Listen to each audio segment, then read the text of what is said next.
The daughter of a victim asked us to make a video about her father's encounter with an online scammer. Upon her request, she asked we keep the video fairly simple, without a lot of pictures, as her objective was for people to listen to the story and really take it to heart, so that it doesn't happen to your father, and how absolutely heartless scammers really are. All information has been verified by us prior to narration, and the story was found to be 100% true and accurate.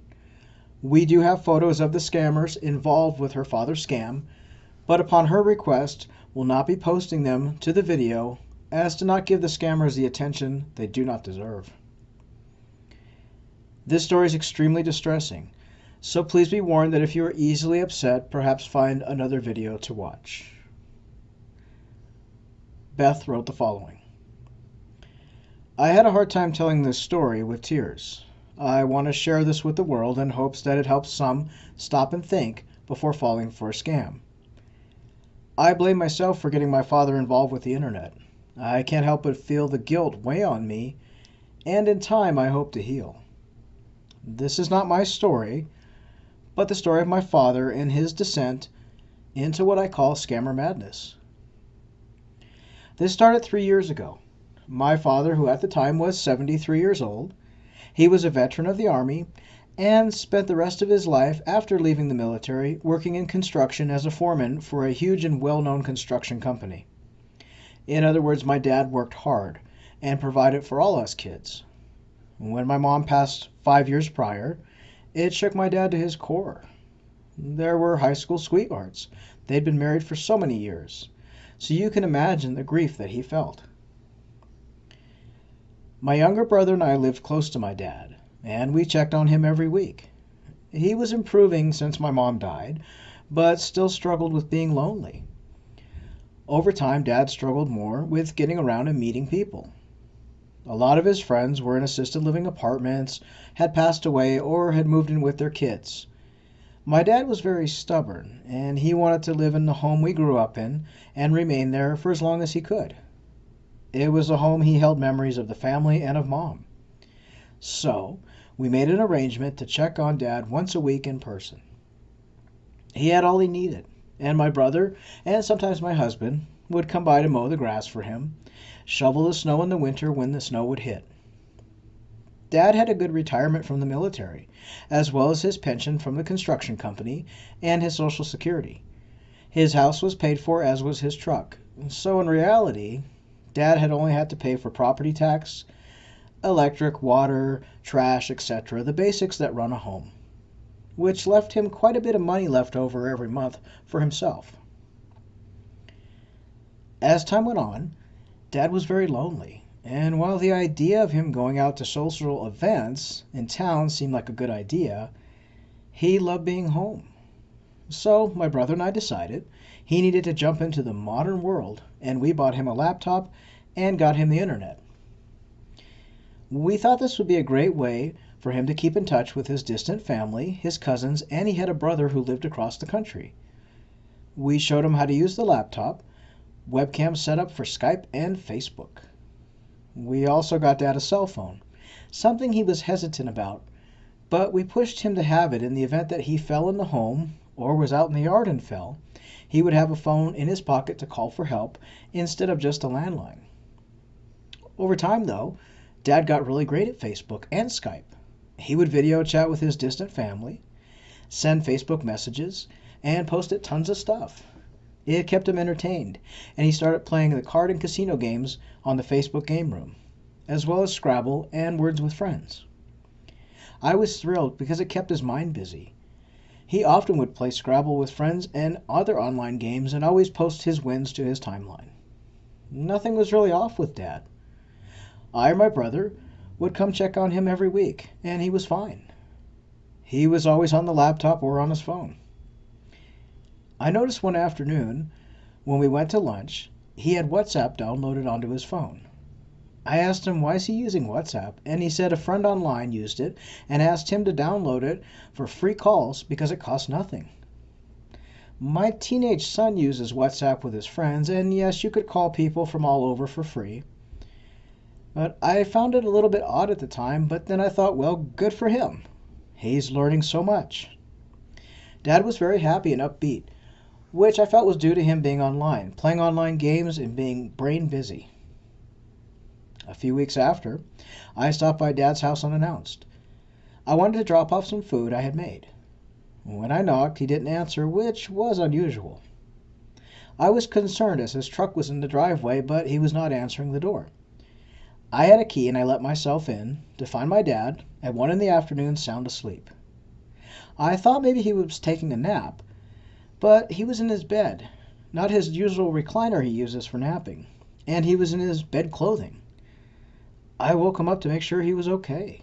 He was grumpy, but fine, and he said he was up until 5 a.m. talking with a friend online. I was a little taken back by this, but thought maybe he was playing a game or something online and just kept playing, similar to what my teenage son does, and ends up staying up half the night. Dad said he was chatting with a nice lady he met online, and they talked into the night. I was a little shocked, but happy for him. I told my brother about this incident, and we giggled a bit at the thought.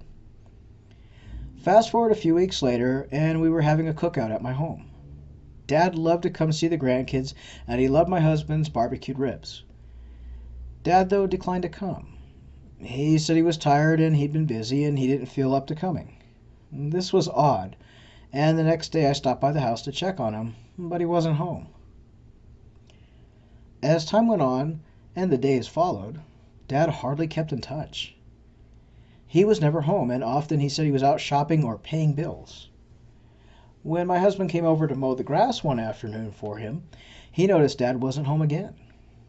My husband started to mow when Dad drove up. He had a box with a brand new iPhone. My husband asked if his phone was broken, and my dad said no, that he was buying a new phone for his lady friend online, and that her phone was broken and he was mailing it to her friend in Georgia so she could get it. This struck us both as odd. My husband started asking more about this lady friend, to which my dad told him it was none of his business and their relationship was private and she should be visiting soon. At the time, I didn't know much about online scams. I thought maybe Dad really did meet someone and wasn't sure what his kids would think, as Mom's death shook us all, and being so unexpected and sudden, maybe he was protecting our feelings. One afternoon, my dad had to leave and go to a medical procedure. He asked me if I would drive him, wait in the waiting room, and take him home from the clinic, as he needed someone to drive as he would be sedated after. That morning I drove and my dad to the clinic, and the doctor was running behind. So Dad told me to go gas up the truck, grab a bite to eat, and come back as it would be a while. While I knew my dad was in good hands at the doctor's, I went and put gas in his truck and decided to surprise him by having his beloved truck washed and vacuum out the interior for him. As I was using the hose to clean out his truck, vacuum up the mats and carpet, I started to reach under the seat to find literally handfuls of receipts from Western Union, MoneyGram, and Walmart to Walmart. They were all transactions from him, sending money, some for hundreds, others for thousands of dollars. Most of the money went to Ghana to a man. Some, like the Walmart to Walmart, were going to Georgia to some woman I've never heard of. In total, there had to have been at least 40 receipts, with over half going to Ghana under the reason family support. I wasn't sure what to make of this all, but I stuffed them in my purse and drove back to the doctor's. When my dad was ready to be picked up, he was out of it. I took him home and got him into bed for some rest, and he fell asleep. I decided to stay overnight, as he was really groggy after his procedure, and I wanted to make sure that he didn't wake up in the night and fall. During my dad's sleep, I texted my husband about the receipts. He said it has to be some kind of scam. Around 11 p.m., my dad's phone rang. He was sound asleep, and it was a number and name that came up that said "My Darling Love" in my dad's phone. I answered the phone and the person hung up. I sent a text to them asking who this was. The person texted back, asked for my dad, but then said they had the wrong number. When I tried calling it back, it went to a recording saying Google Voice number is not available, please leave a message. I tried several times to call back. During this time, I decided to check my dad's Facebook page, as he left himself logged onto his laptop, and there were several messages from women and one in particular named Mavis. The photo was of a woman, about 40 years old on her profile, blonde and pretty. I later found out it was a stolen picture of a model named Giselle. The messages were asking where he was. Did the money get sent? That she had tracked the package for the phone, and that her so-called aunt mailed from Georgia. Requests for money, iTunes cards, and more were peppered in the chat with Mavis, and I scrolled for miles. He had been talking to this woman Mavis for months and months. I blocked this woman right away and any odd-looking Facebook friends my dad had made from his Facebook. My dad had several phone numbers with a +233 country code on his phone and some unknown U.S. numbers from all over. When I called the U.S. numbers, I got the same Google Voice recording message. I blocked all the U.S. numbers and the 233 country code from Ghana numbers from his phone, and I removed WhatsApp, as he was having chats there with this Mavis woman, who apparently told my dad she needed emergency surgery and would then come home to be his wife. I googled online love scams and found both ScammingScammers action page and several other scam pages which talk about this type of scam. The next day, when Dad was up and about, I decided to confront him about it. I showed him the photos were stolen from a model named Giselle, and he's dealing with some kind of scam. I showed him the receipts for the money transfers I'd found. My dad became enraged that I blocked his wife and that it was not my business and that Mavis said this would happen if his family found out, as they don't want him to be happy. My fun-loving dad became an absolute monster, screaming, yelling, calling me names, and saying I'm trying to ruin his life. It was like a different man. I left his house and had a family meeting with my husband, brother, and his wife. We were convinced we needed to get involved as we added up the money transfer receipts and seen he had sent upwards of $15,000. We then found out Dad had blocked all of us from Facebook. When we went to his home, he screamed at us, making threats to call the police and for us to go away. Mavis was going to be his wife, and they better get to liking it or get out of his life. I was heartbroken and in shock. We searched for answers, for help, and I went to the store where my dad had been wiring money. He was going to this check cashing place in town. When I called and talked to the clerk, he said to come in. The clerk said he knew my dad.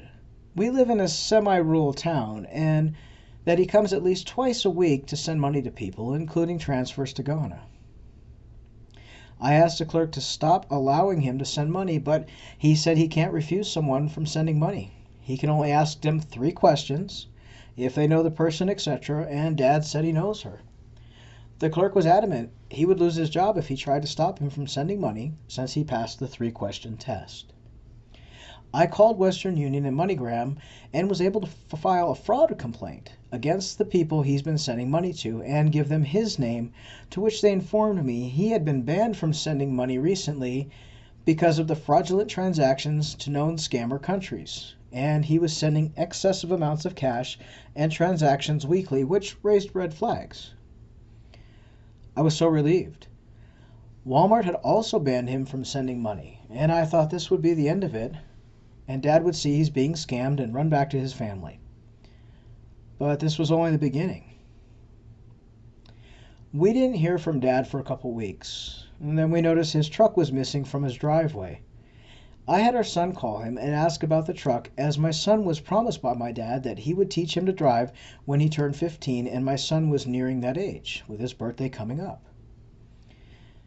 My dad told my son that he sold the truck because his wife needs help with her passport, as she is stuck in West Africa and will have to learn to drive at school instead, because he sold the truck as it's an emergency.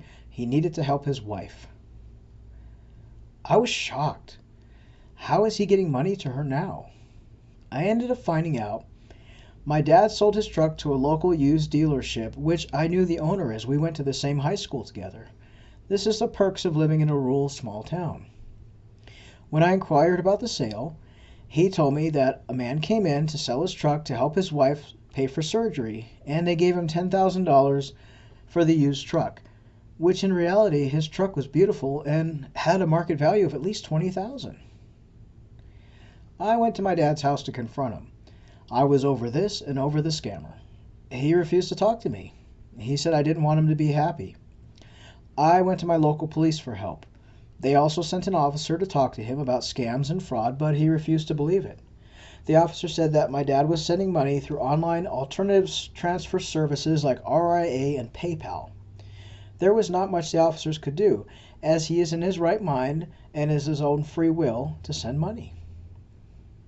We tried hard to get power of attorney, but it failed as legally he owned his home, he was in his right mind, and as time went on, things just got worse. He isolated himself from all family, including his cousin and his brother, my husband, and his grandkids. He continued the online fantasy with this Mavis woman. He not only sold his truck, but he took out loans against his home and ended up having his lights shut off for non-payment. And we again asked an officer to step in and speak to them, but my dad was so far gone, he didn't believe the police officers at all. The officer said his dad believed this woman and him were in a relationship, and they claimed to have also a young son, and that he was married to this woman and adopting the young son through an online ceremony as well as marrying her through an online wedding. The scammer even sent a wedding certificate. This was not much the officer could do, other than try and speak to him about it being a scam, but that's it. My dad became very isolated. His water and power were shut off, often due to non-payment, and he would have to catch up to pay it back. He even asked my husband for a loan to get the lights back on and his phone. When my husband went over to the house one day to reach out, only agreeing to help him pay his light bill if he could pay it directly and not give him cash. My dad didn't want that, and he wanted cash only, and he did not want to see me or his grandkids. My husband said that my dad was dirty. Everything in the home was gone. Expensive furniture, crystal from my mom, anything of value had been sold. Dad had confessed to my husband that he had taken loans at the pawn shop out just to get enough cash to help his wife Mavis. He was convinced his wife had kidney disease and was on dialysis in Ghana, where she'd been trapped because she was too sick to fly. She was there visiting her son at the time, who went to school there and had gotten robbed, lost her credit cards, lost her passport, and then had kidney failure. My dad was setting upwards between $15,000 and $20,000 a month via online transfers, PayPals, and various online services that he had not been banned from yet. All the money was going to so-called doctors in Ghana to help keep her alive. My husband tried hard to show him the photos are stolen from a model named Giselle, and it's not a woman named Mavis. The scammer had even photoshopped photos of Giselle, the model's head, on a body of a woman in a hospital hooked up to tubes and wires, saying she was going to die if he didn't send more money. The table in my dad's house was littered with iTunes and gaming cards galore, prepaid Visa cards, and all kinds of gift cards. My husband still couldn't convince my dad what was going on. My husband called me to come over and see the state that Dad was in. When I came over, I was in shock. Dad did not fight me. He just kept telling me that it was his wife, and he showed this badly photoshopped marriage certificate that hung on his fridge. It was the saddest state I've ever seen him in. The house was void of anything worth value. The truck long gone, water had been on and off in the house as well as the electric. I begged my dad to stop this madness. I even called the number of this Mavis woman and screamed into the phone that she, him, or whatever is killing my dad. It again caused friction, and my dad told us all to go to hell. Not to be mean to his precious wife who was dying without his help. He clearly had a psychotic break and was looking not into reality. The scammer convinced him otherwise. I reached out to Adult Protective Services, who did a welfare check on him, but they couldn't commit him to a mental hospital for evaluation as he was not suicidal. He knew where he was, where he lived, and he passed the psychology safety tests. It was incredibly frustrating. I even found this Mavis on Facebook again and messaged her, telling her I would hunt her down and kill her if she didn't stop talking to my dad. She blocked me, and of course Dad found out and told me never to contact him or his wife again. The more time went on, Dad would refuse my calls. He contacted the police and asked the police to tell me to stop contacting him or he would put a restraining order out against me, my husband, and his grandkids. I was absolutely gutted and heartbroken. We respected his wishes and stayed away from him. My husband has a job which requires high security clearance and really couldn't afford to have a restraining order against him to risk his work. So we kept it, and we kept away. As time went on, I would drive past Dad's house just to check to see if he was there, not making contact but driving past the street, hoping just to see a glimpse of him. One day I saw a foreclosure sign and an auction sign in the yard. I was dumbfounded, stopped the car to look at the house. As I looked in, everything was gone. It was empty. I called the number on the sign about the home and asked why it was foreclosed. The broker just informed me that it was foreclosed due to back property taxes, unpaid loans, and would go to auction in 2 weeks. But where was Dad? I contacted the police to ask about a welfare check as I didn't know if he had passed away or what. The police found him. He was living in a small, ratty, pay-by-the-week hotel. He told police that he would reach out to me when he was ready. About a week later, Dad called me. He told me he had taken a loan out against the home and had the bank transfer Mavis $75,000 for a kidney transplant, and he was waiting for her to come home as soon as she's healed from the transplant. I again told him with tears in my eyes that it's a scam. But he said no, she was healing from her transplant and that he saved her life. The doctors told him so, and they were going to be together, and she was going to buy a home on the beach in Florida for them to retire in soon as she's healed up, and as she's going to collect an inheritance from her uncle's estate because he had died as well, leaving her $5 million. More BS, that's what it was. And Dad had just said he wants me to be happy for him. His health was very poor at this point. He was drinking heavily and was a mess. He refused to come home with me and refused to stop talking to Mavis. It again caused a divide, and he said that Mavis told him I would try and break them up, and I cannot accept her as my new mother. I was livid, and I lashed out at my dad, telling him he was a stupid old fool, and this was all a scam. We again had a fight, and he told me never to speak to him again. The scammer had taken everything from him, including his own family and his mind. I got a call 3 weeks later from the police informing me that Dad had passed away, and he was actually found on the side of the road.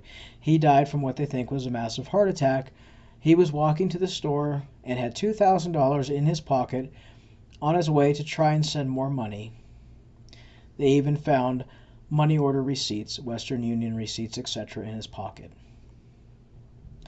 Upon his passing, we had to clean out the old hotel room that he was living in and deal with his finances and the mess that he left behind. In his room was hundreds of iTunes cards, transfer slips with other people's names sending money to Ghana. We think Dad paid people to send money on his behalf, and his phone contained tons of WhatsApp messages from Mavis begging him for money or she would die. In fact, one of the messages begged for money saying, "Don't let me die like your wife died." My father died because scammers killed him. There was messages from all kinds of numbers stating they were barristers, prize-winning contest agents, travel agents, all asking for cash, and my father fed into them all. He died with nothing but the cash in his pocket, which was his pension he was walking to go and send to the scammer. Upon investigating the names he kept sending money to in Ghana, we found the scammer in Ghana on Facebook and Instagram. We had first looked for his name on Facebook and the location in Ghana and found him. Then, after that, it led us to his Instagram. His profile was littered with hustle and money. The little bastard is a 23-year-old male, and he had photos of a house he was building in Ghana. I know, with my dad's money. He had photos of himself wearing Nike shoes, gold chains, and a video of him tossing $100 bills in the air while dancing to music. How do I know that I found the right scammer? One of his photos on Facebook was a picture of him holding my mother's diamond necklace that my father mailed to this bastard with the caption underneath the photo saying "Hustle Bling." At this point, my brother is talking to the scammer, and pretending to be my dad to find out more information. The FBI has been absolutely no help. Law enforcement said they can't do anything. We even got a response from the police in Ghana who said these scams happen often and there's not much they can do other than take our information. I hope my father's death is not in vain. I hope someone hears this story and takes note. Check on your parents. Take control if you can. But don't let these bastards murder your father like they did mine. We'd like to thank this lady for sharing her story. I know this is a tough story to hear. It may make people angry. It might make them sad. But keep in mind that scammers emotionally manipulate people, especially those that are older, that are suffering from grief, loss, depression, if they have alcohol issues, anything. Scammers hone in on that and they take you for a ride and take everything you have. Just be aware. Check on your parents. Check on your grandparents. Make sure they're okay and make sure that a filthy, evil scammer like this one doesn't have control. Thank you very much, Beth, for sharing your story. We hope that your father rests in peace and that you and your family get the peace and closure that you so desperately need.